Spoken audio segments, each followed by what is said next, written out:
Under the blazing sun on June 25, 1876, two young warriors, Weasel Bear and Drags the Rope, found themselves standing at a pivotal moment in history at Greasy Grass.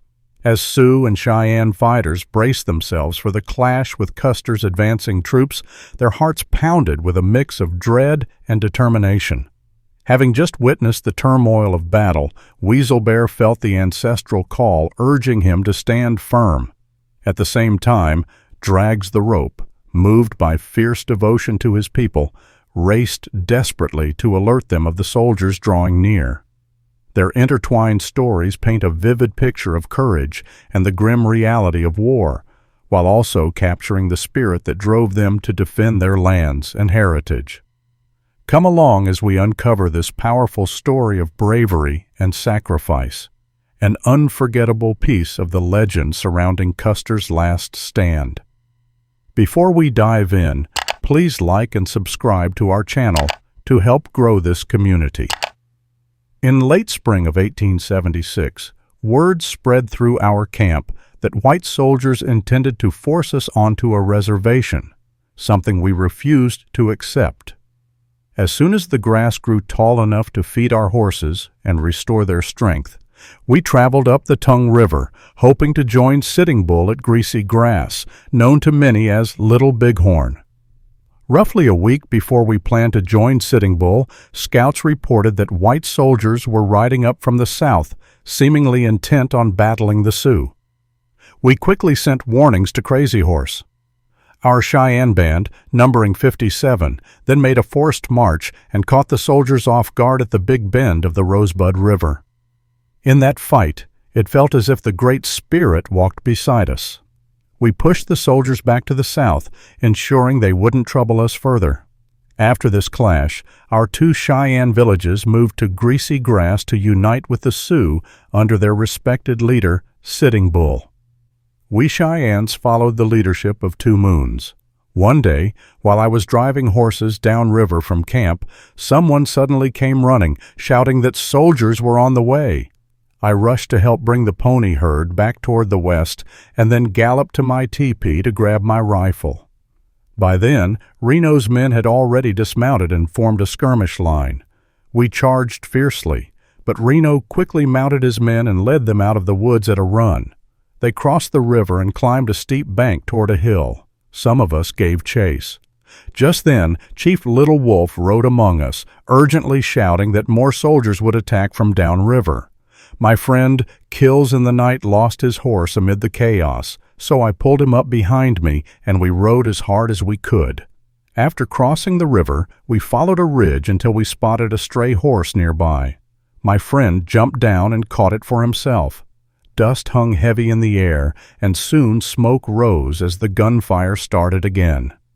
During the fighting, I had my horse shot from under me, and at nearly the same moment, bullets struck me through the foot and shoulder. Stunned and unable to move at first, I lay on the ground until my friend Kills in the Night returned and lifted me up so we could press on together.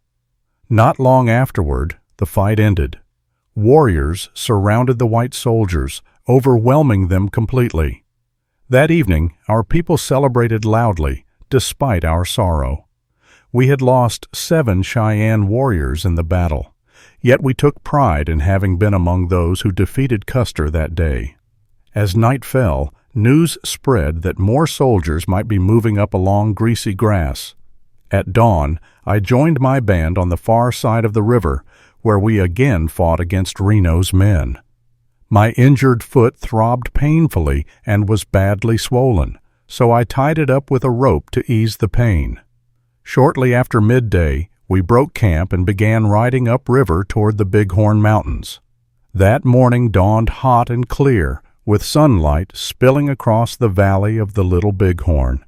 The air was still and dry, and dust covered the trails.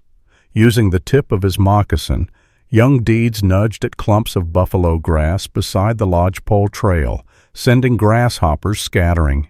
His foot then struck something hard. Looking down, he discovered a plain wooden box, so unlike anything used by his people back in camp by the river.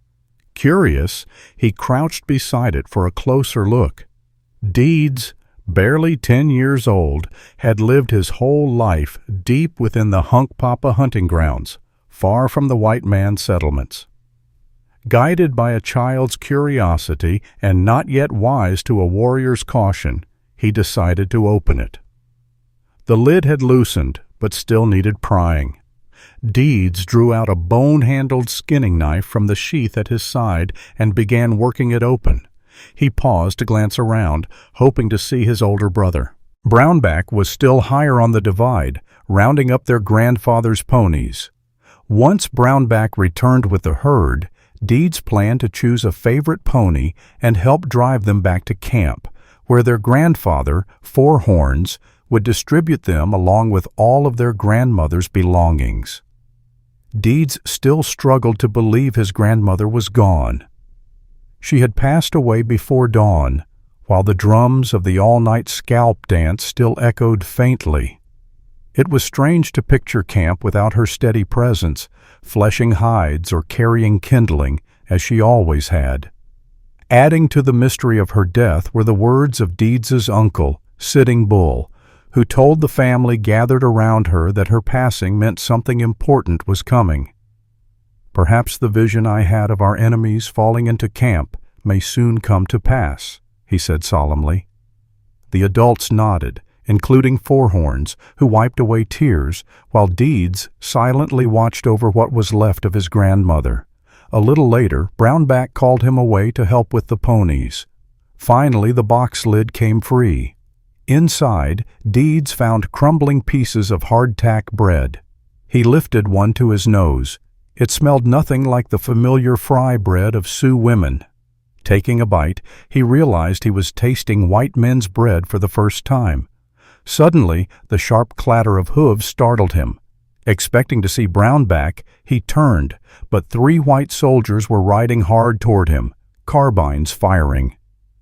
"He's got the box!" one shouted as bullets split the morning air. Before Deeds could flee or shout, a bullet struck him in the chest, dropping him. Hearing the gunshots, Brownback came running on foot, closely followed by Drags the Rope, an Oglala youth whose ponies had strayed up the divide during the night. Seeing Deeds already fallen, Drags the Rope took quick action. Without dismounting, the soldiers kept firing at the older boys. One of them, wearing stripes, seemed to bark commands to the others. Drags the Rope, ducking behind cover, used the training he had as an apprentice warrior to think fast.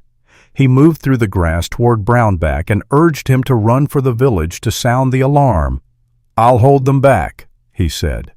Once Brownback was safely away, Drags the Rope dashed downhill in a zigzag sprint. If he could make it to the stand of box elders marking the head of Medicine Tail Coulee, he could follow it to the river and cross directly into camp. Maybe later, he could lead warriors back to recover Deeds's body. Bracing for anything, he half expected to feel bullets hit him or hear the soldiers' horses closing in. A Sioux war cry echoed in his thoughts. This is a good day to die. Yet the soldiers didn't catch him, nor did their bullets find him. Out of range, they stopped firing altogether. Looking back, Drags the Rope saw them riding along the lodgepole trail toward the Greasy Grass, the Sioux name for the Little Bighorn River, heading straight for where the Hunkpapa camped at the south end of the great village. Feeling certain more soldiers were nearby, Drags the Rope understood these were the opening shots of what would become a legendary clash for both sides. He reached camp not long after Brownback, having taken a wide loop along the divide to Tulloch's Creek, then cross-country to Medicine Tail Coulee, and across the river.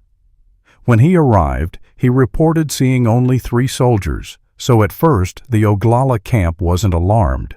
But soon, fresh warnings spread. Drags the Rope then fought beside Crazy Horse through the fierce battle that followed.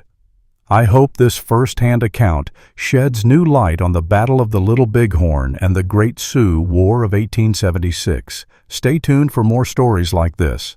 I'll share more first-hand accounts from other battles soon. Have a great day, and see you next time.